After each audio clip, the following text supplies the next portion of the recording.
पौराणिक कथा के अनुसार जितिया व्रत की दूसरी कथा।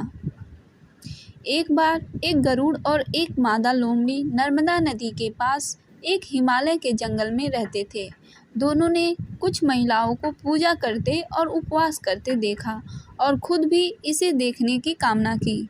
उनके उपवास के दौरान लोमड़ी भूख के कारण बेहोश हो गई और चुपके से भोजन कर लिया।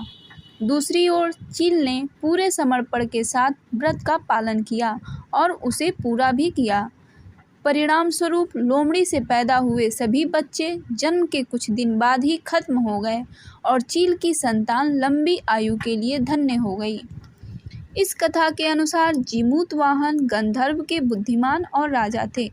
जीमूतवाहन शासक बनने से संतुष्ट नहीं थे और परिणाम स्वरूप उन्होंने अपने भाइयों को अपने राज्य की सभी जिम्मेदारियां दी और अपने पिता की सेवा के लिए जंगल में चले गए।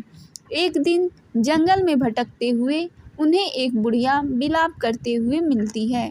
उन्होंने बुढ़िया से रोने का कारण पूछा। इस पर उसने उसे बताया कि वह सांप के परिवार से है। उसका एक ही बेटा है।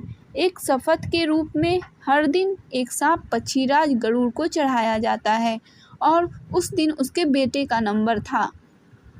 उसकी समस्या सुनने के बाद जीमूतवाहन ने उन्हें आश्वासन दिया कि वह उनके बेटे को जीवित वापस लेकर आएंगे।